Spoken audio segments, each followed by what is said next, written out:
Bom dia, igreja. Quem está feliz, diga amém. Confesso que até subir aquela escada eu fiquei motivado a mudar a mensagem, mas deixa Deus falar no nosso coração. Abra sua Bíblia comigo, por favor, no Evangelho de Mateus, Mateus capítulo 6. Mateus capítulo 6, verso 30. Mateus capítulo 6, verso de número 30.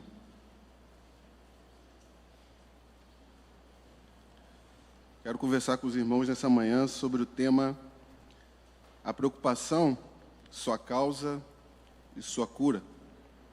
A preocupação, a sua causa e a sua cura.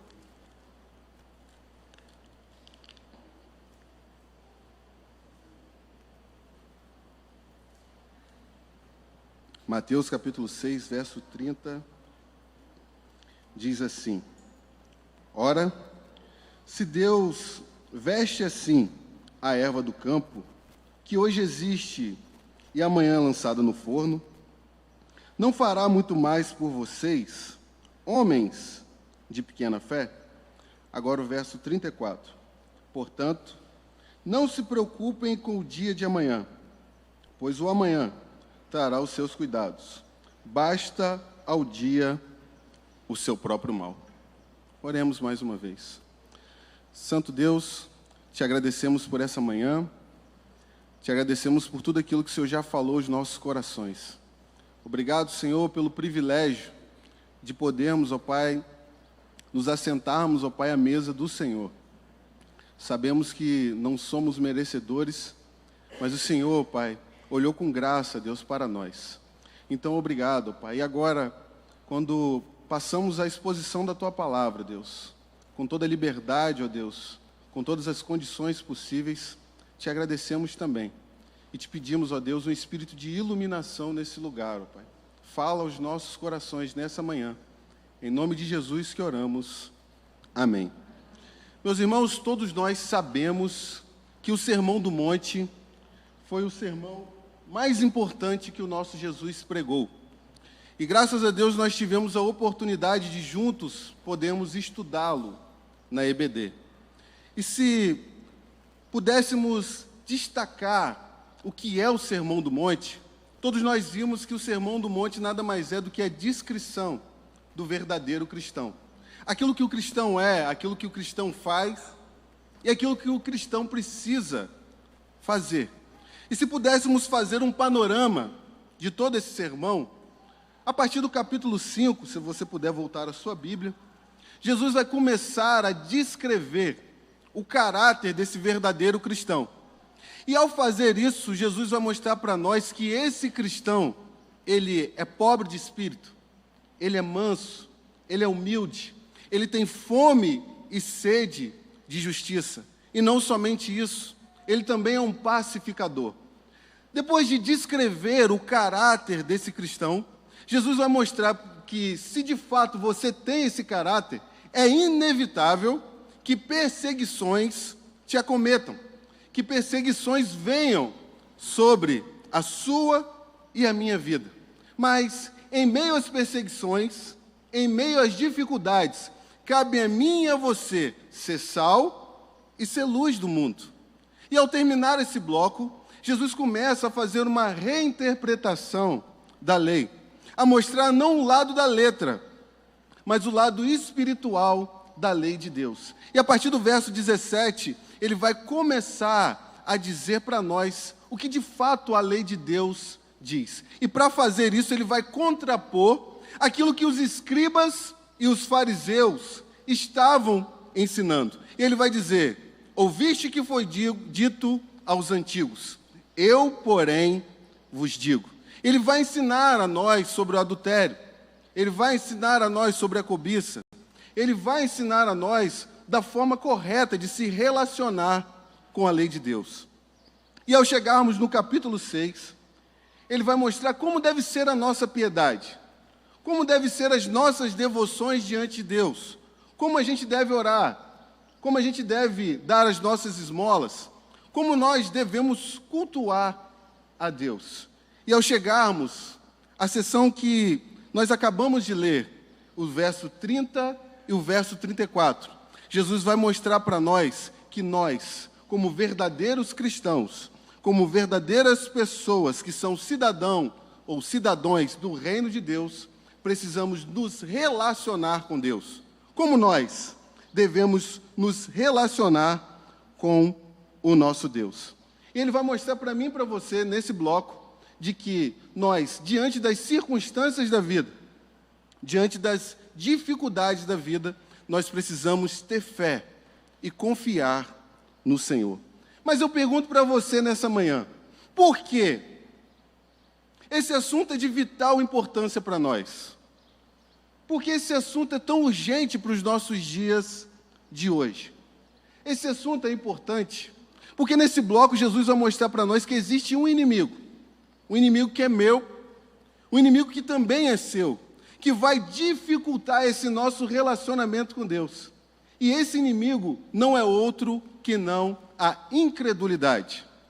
E essa incredulidade gera no nosso coração a ansiedade, que também faz brotar em nós as distrações da vida. E se existe todas essas dificuldades, e a dificuldade da ansiedade, a dificuldade da preocupação e a dificuldade das distrações, eu pergunto a você, a ansiedade, ela é uma doença ou ela é um sintoma? A ansiedade, que tanto é dita hoje, ela é uma doença ou ela é um sintoma? Todos vão dizer que, ou a maioria das pessoas, hoje, vão dizer que a ansiedade, ela não é um sintoma, mas ela é uma doença.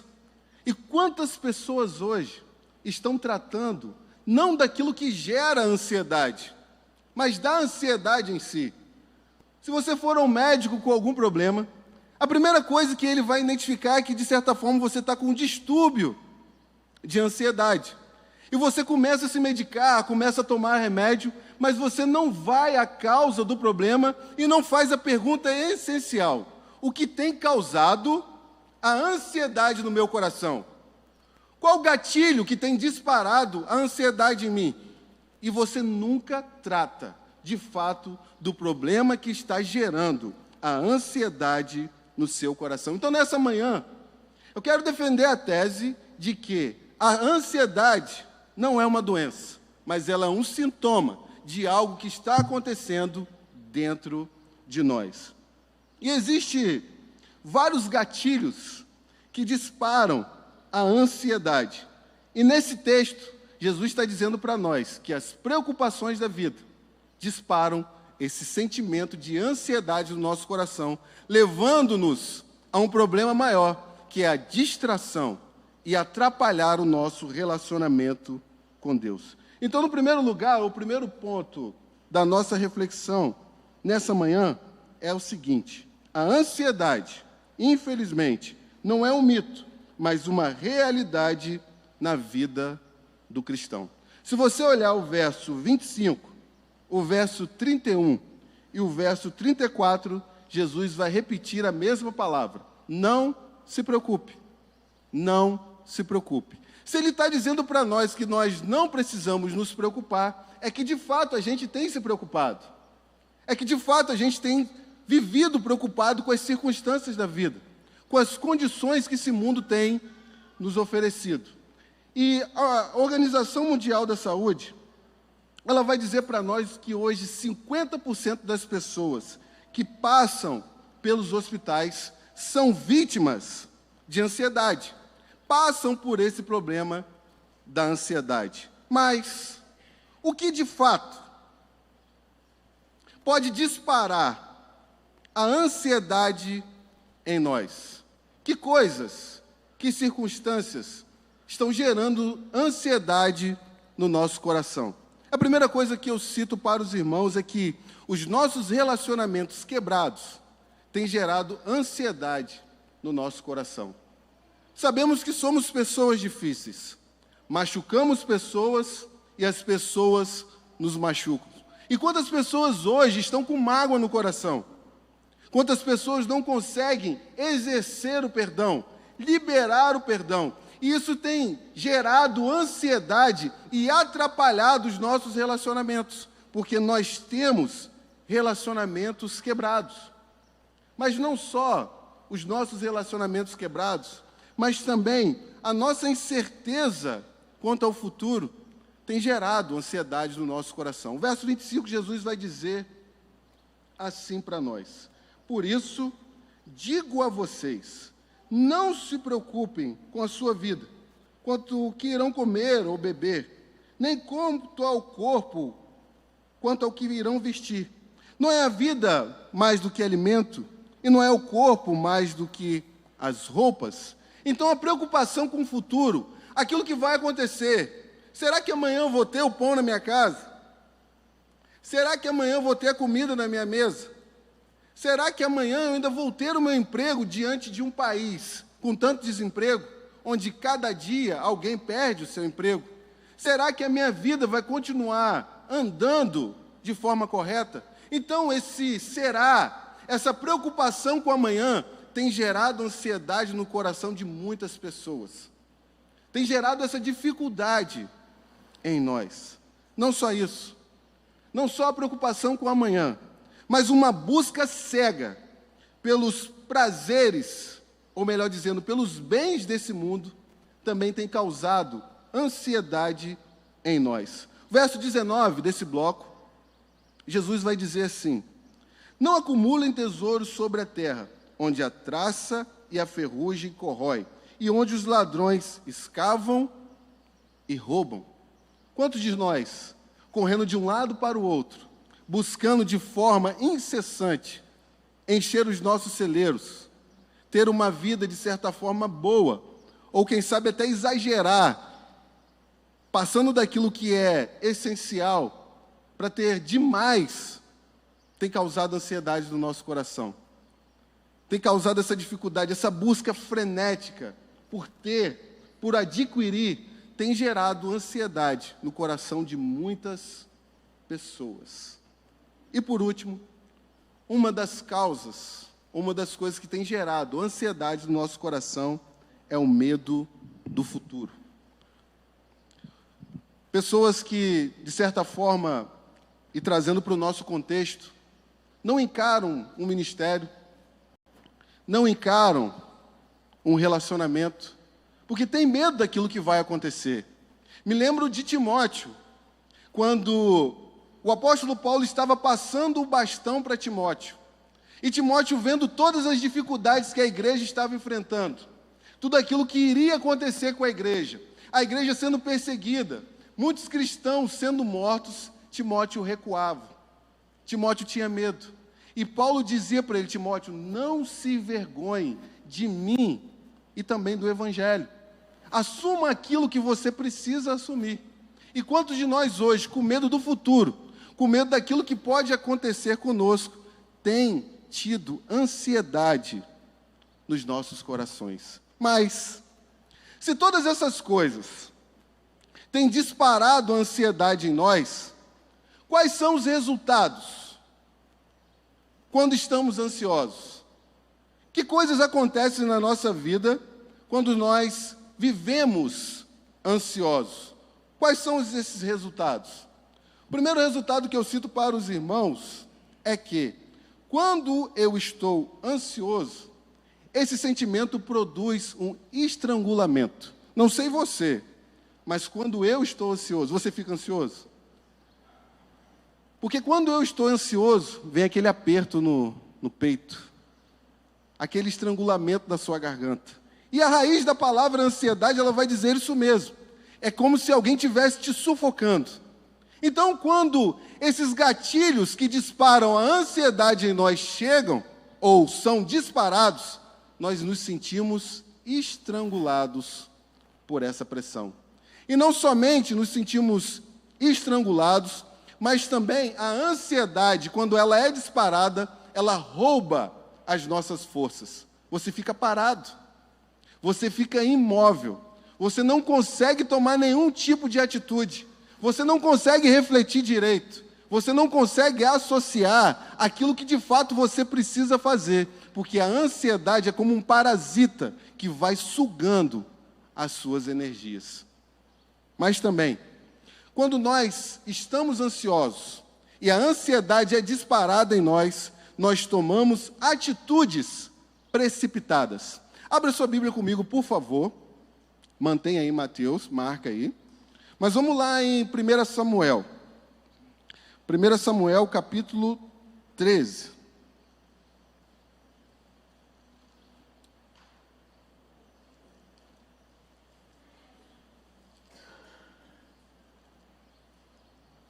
Primeira Samuel, capítulo 13.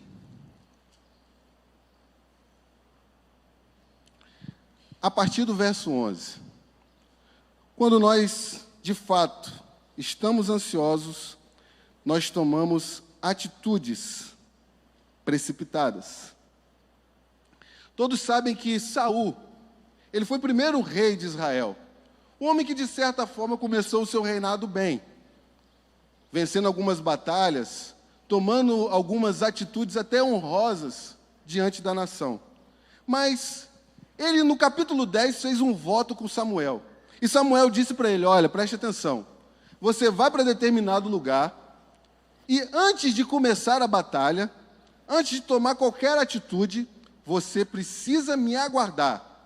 E no momento que você me aguardar, nós faremos um sacrifício e a partir desse sacrifício você pode tomar as atitudes que precisa tomar como rei. Mas a batalha com os filisteus começou. E Saul começou vendo o seu exército sendo disperso. Cada um correndo para um lado, outro correndo para o outro. E vocês muito bem sabem que os filisteus eram mais fortes que os israelitas nessa época, a ponto de os filisteus terem armas e os israelitas muito mal, uma enxada e uma pá. Os únicos que tinham arma nesse período eram o rei e o seu filho. Então, vendo todo aquele alvoroço, vendo toda essa perseguição, essa guerra começando, Saul se encontra num dilema. Aguardo ou não aguardo Samuel chegar? E no verso 11 vai descrever para nós, a partir do verso 11 do capítulo 13, qual a atitude que Saul tomou. Samuel perguntou, o que foi que você fez? Saul respondeu, vendo que o povo ia se espalhando daqui, e que você não vinha no prazo combinado, e que os filisteus já tinham se ajuntado em Miquimás, eu disse comigo, agora os filisteus virão contra mim em Gilgal, e ainda não busquei a face do Senhor. Assim, forçado pelas circunstâncias, ofereci holocaustos. Quando nós estamos ansiosos e muitas das vezes forçados pelas circunstâncias da vida, nós tomamos atitudes precipitadas. Nós tomamos atitudes que não deveríamos tomar. E quantas das vezes nós já fizemos isso? Uma decisão que não precisava ser tomada naquele momento. Uma fala que foi dita, impensada, que magoou muitas pessoas. Tomamos atitudes precipitadas, porque às vezes as circunstâncias da vida nos oprimem, nos apertam e geram ansiedade em nós. E aí, infelizmente, muitas pessoas que estão ao nosso redor vão ter que pagar, porque nós tomamos atitudes precipitadas. Mas não só isso. Quando nós estamos ansiosos e quando a ansiedade é disparada em nós, nós tomamos também atitudes egoístas. Vamos agora para o capítulo 14 de 1 Samuel. Esse rei Saul ainda continua na guerra, ele continua na batalha, e note comigo o verso 24, que tendo toda essa guerra contra os filisteus, e na ânsia, ou na ansiedade de querer vencer essa batalha, de acabar com esse inimigo tão complicado, e que vinha perseguindo os israelitas há tanto tempo, Saul, ansioso para acabar com tudo isso, vai tomar uma atitude egoísta. O texto diz assim para nós, naquele dia, os homens de Israel estavam angustiados, porque Saul havia levado o povo a fazer um juramento, dizendo: maldito o homem que comer algo antes de anoitecer, antes de eu me vingar dos meus inimigos. Por isso, todo o povo se absteve de comer naquele dia. Todo o povo chegou a um bosque onde havia mel no chão. Quando o povo entrou no bosque, eis que o mel estava escorrendo, mas ninguém provou do mel, porque o povo estava com medo do juramento. Quando nós estamos ansiosos para resolver alguma coisa na nossa vida, muitas das vezes nós tomamos atitudes egoístas. Nós não pensamos em ninguém, simplesmente em satisfazer as nossas necessidades. E assim foi com Saul. Ele queria vencer essa batalha, mas ele não se preocupou com aqueles que estavam ao seu lado. Ele não se preocupou com o seu exército, ao ponto de o povo ver o mel escorrendo e não poder comer, porque um rei que estava ansioso para resolver um problema tomou uma atitude egoísta. Quantas atitudes, meu irmão, você tem tomado egoísta na sua vida? Porque as pressões da vida têm chegado, porque as circunstâncias têm te apertado, e para resolver o problema, e com ansiedade no coração, você não tem pensado em ninguém, só em você mesmo.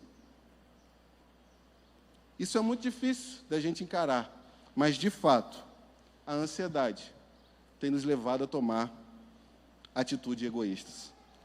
Mas, mais do que isso, quando nós estamos ansiosos e a ansiedade é disparada em nós, nós tomamos atitudes arrogantes e nos tornamos pessoas insuportáveis. A ansiedade, ela tem o poder de mudar o nosso humor, todo mundo sabe disso. Às vezes estamos bem e, de repente, um pensamento cruza a nossa mente. E aquilo dispara a ansiedade em nós. Se estávamos tratando, quem sabe, o nosso cônjuge bem, por causa daquilo que invadiu o nosso coração, a gente passa a ser uma pessoa ignorante, uma pessoa insuportável. Uma pessoa que, com o tempo, ninguém quer estar próximo, porque você não está sabendo administrar a ansiedade que está no seu coração e está descontando tudo isso nas pessoas que estão ao seu redor. Porque a ansiedade nos faz, ou nos transforma, em pessoas arrogantes, pessoas ignorantes e pessoas, muitas das vezes, insuportáveis. Mas mais do que isso, viver ansioso nos leva ao pior perigo que Jesus quer trabalhar nesse texto, a vivermos distraídos. Viver como não conseguindo se concentrar em nada, não prestar atenção nas coisas que estamos fazendo, e até ter dificuldade no nosso emprego, porque nós estamos ansiosos. Mas mais do que tudo, quando nós estamos ansiosos e distraídos, nós esquecemos da nossa comunhão com Deus. Quem aqui pode dizer que quando está ansioso, preocupado e distraído, consegue ler a Bíblia? Você começa a ler a palavra de Deus, e o seu pensamento começa a ser tomado com várias preocupações. É conta que eu preciso pagar, é um marido que eu preciso cuidar, é uma coisa que eu preciso resolver. E ser assediado por esses pensamentos te atrapalha a ler a própria palavra de Deus. Quem aqui pode dizer que consegue orar quando está ansioso, quando está distraído? Você está orando, mas seu pensamento está em outro lugar. Você está orando, mas você não consegue se concentrar naquilo que você está fazendo. E não consegue ter eficácia na sua oração. Por quê? Por causa da ansiedade, nós, você e eu, estamos distraídos. Mas nós também, quando estamos distraídos, não conseguimos nos engajar nas coisas de Deus. Quantas vezes você já veio para a igreja, mas estava pensando nas coisas que estão acontecendo na sua casa?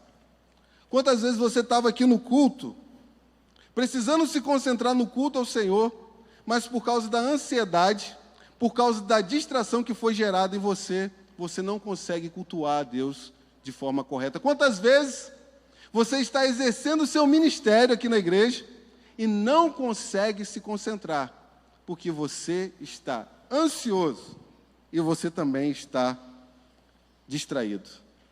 Então, queridos, a pergunta óbvia que surge para nós nessa manhã é: como eu posso, então, combater Como eu posso vencer esse problema que tanto tem atrapalhado a minha vida pessoal, a minha vida profissional, o meu ministério e, mais do que tudo, a minha comunhão com Deus. E aqui a gente vai traçar alguns conselhos práticos, quero ser bem prático e rápido nessa manhã, de que forma a gente pode encarar esse problema. A primeira coisa que eu e você precisamos fazer é encarar esse sentimento com honestidade no nosso coração. Não saia correndo para tomar o seu remédio, que tem te acalmado, tem, de certa forma, não resolvido o seu problema, mas dado um alívio. Mas a primeira coisa que você precisa fazer é ser sincero com você mesmo. O que está gerando ansiedade em mim? É parar, é pensar e fazer essa pergunta. Questionar o seu próprio coração, o que está causando ansiedade em mim? O que tem gerado esse sentimento no meu coração? E se isso está acontecendo comigo, como eu posso resolvê-lo? Metade dos nossos problemas, e principalmente os nossos problemas na vida espiritual, seriam resolvidos se nós fôssemos sinceros com a nossa fé. É falar para você mesmo o que está acontecendo comigo. Se não está bom, é confessar que não está bom. Não é vestir uma capa para mostrar que está tudo bem. Se está ruim, está ruim. Mas como eu posso resolver esse problema? Não só ser sincero na nossa fé, mas nós precisamos crer na palavra de Deus. Como o pastor bem disse aqui, antes da ceia, ou enquanto ministrava a ceia, o nosso problema é, de fato, a incredulidade. Nós temos duvidado do caráter de Deus, daquele Deus que tem cuidado de nós, daquele Deus que tem nos sustentado, e daquele Deus que tem nos trazido até aqui. E o conselho de Jesus, voltemos agora para Mateus capítulo 6. Jesus, nesse texto, ele vai dar 3 conselhos para nós. O primeiro conselho que ele vai dizer para nós é que nós precisamos observar. Pode projetar para mim aqui o verso 26, por favor?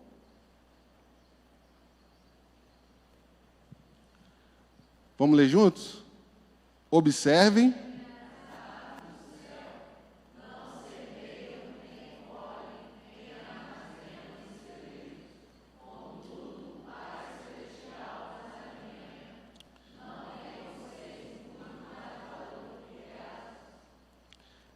Agora o verso 30, por favor.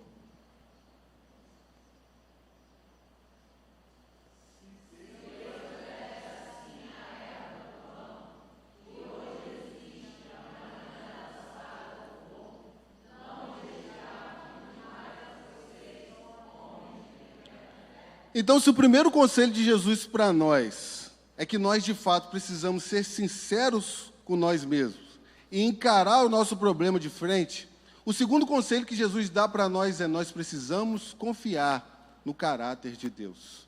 Você não tem sido sustentado até aqui? Por que você vai duvidar do amanhã? Se Deus tem cuidado de você até aqui, por que você vai duvidar do amanhã? Porque você não crê nessa graça futura, nessa graça que tem mantido você de pé até o dia de hoje. E tem mantido não porque você é bom, mas tem mantido você porque Deus te ama. E o conselho de Deus é: confie na minha palavra, confie em mim.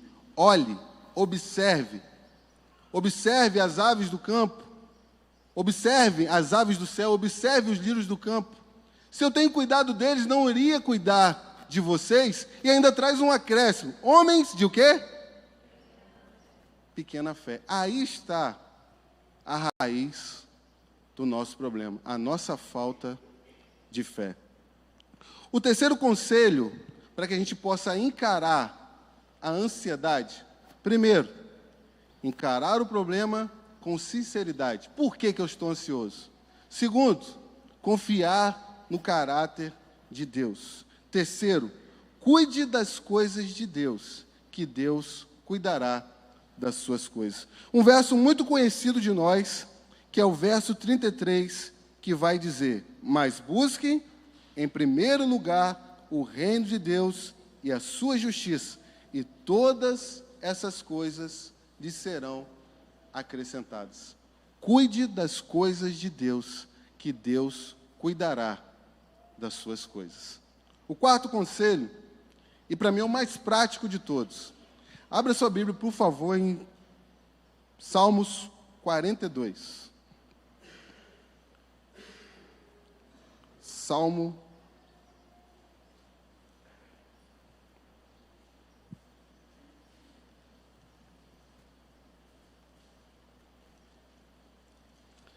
de número 42. Projeta, por favor.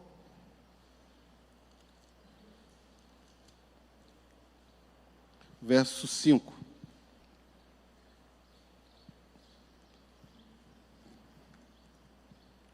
Salmo 42, verso 5. Vamos ler? Por quê?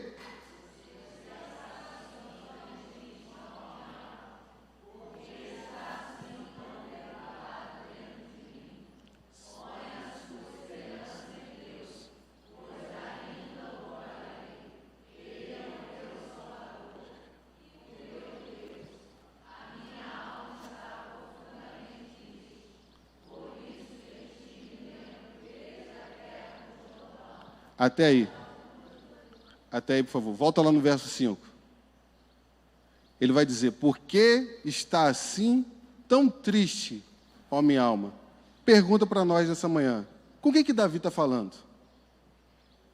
Será que existe algum amigo ao seu lado? Será que ele está partilhando da sua dificuldade, da sua ansiedade, da sua tristeza com alguém? Será que tem alguém perto dele? Mas ele está dizendo, por que está tão abatida ou tão triste, ó minha alma? Então, com quem que Davi está falando? Ele está falando consigo mesmo. Então, ele identificou, ele foi sincero com ele mesmo, ao identificar que algo estava causando abatimento na sua alma. Mas o que Davi fez? Ele entrou em desespero? Ele saiu correndo procurando os remédios?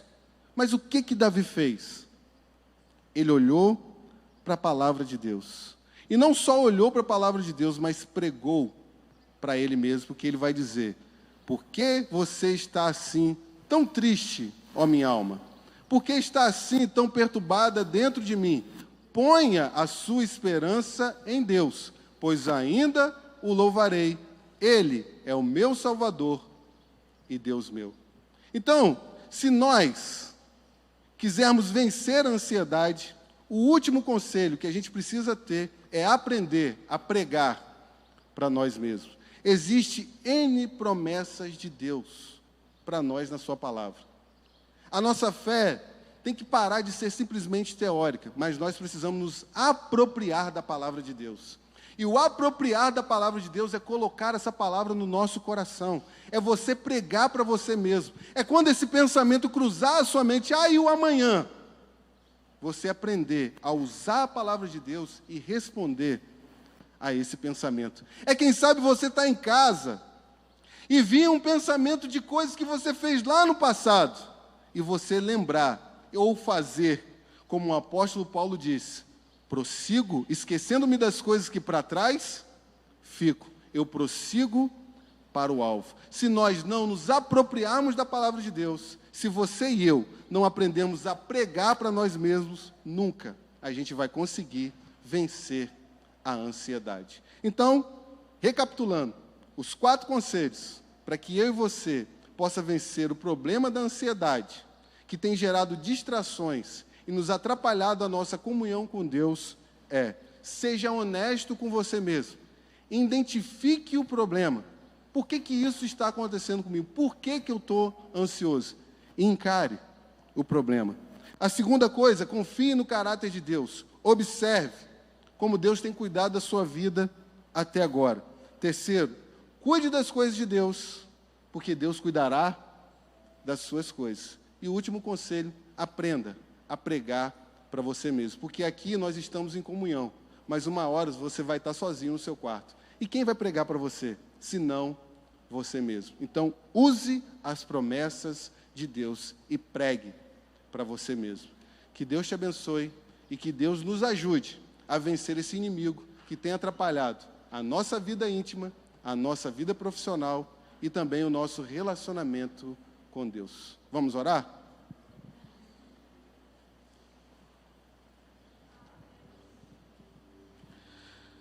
Santo Deus, te agradecemos, ó Pai, pela Tua palavra. Tua palavra que revela, Pai, de fato, as coisas que têm acontecido conosco, ó Pai. E muito obrigado porque ela não muda. E sempre, Deus, vai mostrar o que está no nosso coração. E só o Senhor sabe, ó Pai, quantas pessoas têm sofrido com esse problema da ansiedade. Quantas pessoas têm até se matado, ó Deus, por causa dessa dificuldade. Mas antes mesmo, ó Pai, de correr, ó Deus, para tomar alguma solução de remédios, ó Deus, ou quem sabe até alguma droga, Senhor. Porque muitas pessoas fumam para poder vencer esse problema da ansiedade. Que o Senhor nos ajude, ó Pai, a encarar, ó Deus, o problema de frente. Ser sinceros conosco, ó Pai, e dizer o porquê que isso está me deixando ansioso. E após isso, ó Pai, que a gente possa se voltar para a Tua palavra. Confiar que o Senhor tem cuidado de nós, ó Deus. Nos ajude, ó Pai, nos momentos mais difíceis da vida. Quando nós queremos parar, porque as circunstâncias têm nos oprimido, têm nos apertado. A não parar, ó Deus, mas continuar, ó Deus, enganjados na Sua obra. Cuidando das Suas coisas, sabendo que o Senhor vai cuidar de nós. E por último, nos ajude, ó Pai, a ser verdadeiros pregadores, não para as pessoas ao nosso redor, mas primeiro para o nosso próprio coração. Nos ajude a conhecer a Tua palavra, para que quando esses pensamentos que geram ansiedade em nós chegarem, nós possamos, ó Pai, rebatê-los com a Sua própria palavra. Ajude-nos na nossa fé, porque a nossa fé muitas das vezes é pequena. Sustenta-nos, ó Deus, em nome de Jesus. Amém.